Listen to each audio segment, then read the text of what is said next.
অভিপ্রায় লিখেছেন এম.জি. রফিক। আমি ভালোবাসা বুঝি, বুঝি তোমার হৃদয়ের হাহাকার আর অন্তহীন অপূর্ণতা, আহাজারি। দাঁড়িয়ে দেখেছি তোমাকে ব্যথার চাদরে আধমোড়া দিয়ে লুকিয়ে লুকিয়ে যন্ত্রণার ঝর্ণাধারায় অশ্রুর যোগান দিতে।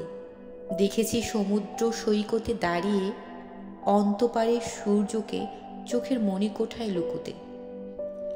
উদিত অরুণের রক্তিম আভায় বক্ষচেরা রক্তরঙের লাল জোগাতে। আমি ভালোবাসি, তাই তোমার ব্যাকুলতার ভিড়ে নিজেকে হারিয়ে ফেলেছি বোবা মনে। হাতে হাত ধরে দাঁড়িয়েছি তোমার পাশাপাশি।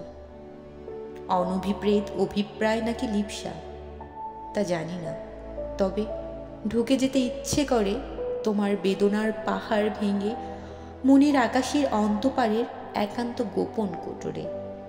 ইচ্ছে করে হতাশার কাফনে জড়ানো অতীত ঝেড়ে ফেলে আনতে একটি সমতার সকাল। ইচ্ছে করে চাঁদের ভূখণ্ডে গড়তে একটি ছোট্ট নীড়, সুখ শান্তি আর সুখের গুঁড়ো দিয়ে তোমাকে আমাকে ঘিরে।